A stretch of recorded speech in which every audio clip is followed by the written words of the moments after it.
For all you jerks out there that are like, Michael's not using his wrist straps, shh, do as I say, not as I do. Alrighty guys, so I figured today, because I've only just recovered from a niggly myself, today's going to be recovery day.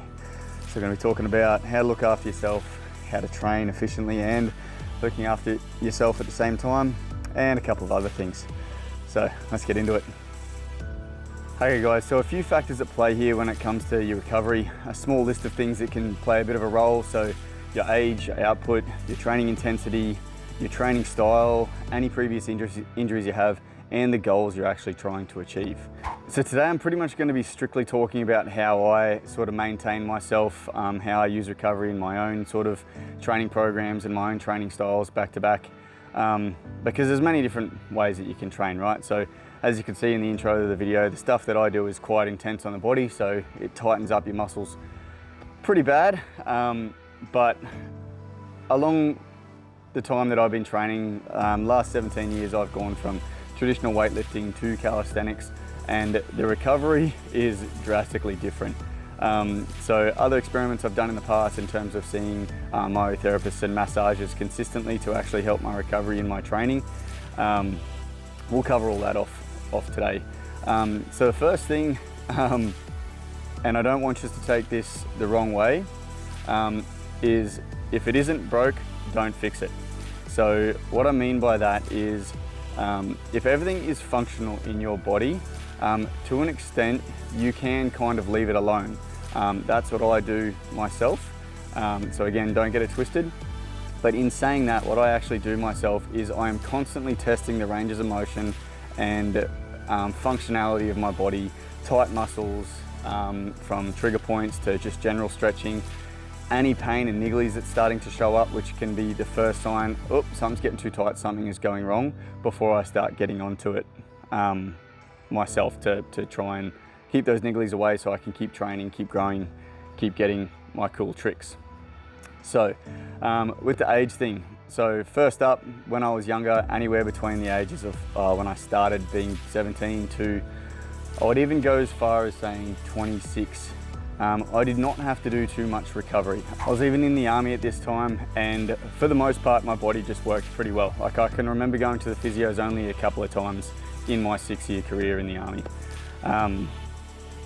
So next one being your output. So how many times a week you're training, for how long you're training, whether it's doing something like cardio, being a runner, swimming, CrossFit, obviously much more intense, calisthenics, general weightlifting, or just general health training.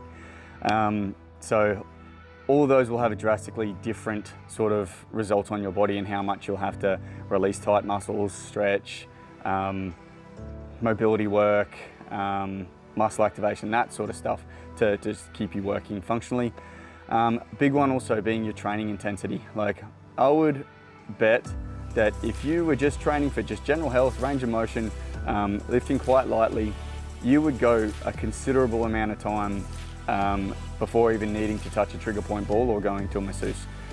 Basically just working to make your day-to-day life operate normally. On the other hand, if you're a bodybuilder and you're pressing those heavy weights for those short amount of reps till failure, yeah, your muscle's going to get tight. You're going to start to get problems like within a couple of month period, I'd say. So especially if you're not getting on top of it yourself.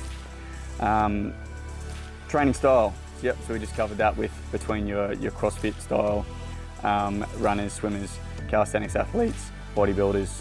Yep, so obviously whatever you're trying to do in your goals, it's going to have a different amount of recovery required on obviously multiple different parts of your body. So previous injuries.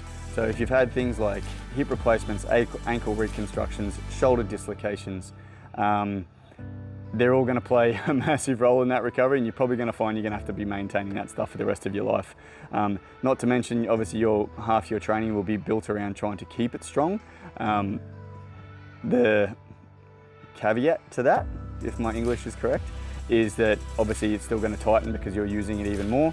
So it's just going to be that balance of tighten, loosen, making it operate correctly.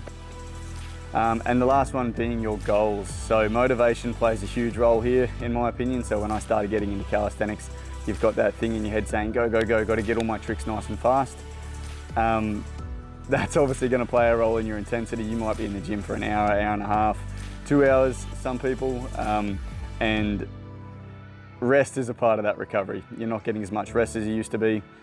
A big one for this being, even with calisthenics these days, I only train 4 days a week myself, because as I was doing 5 days a week,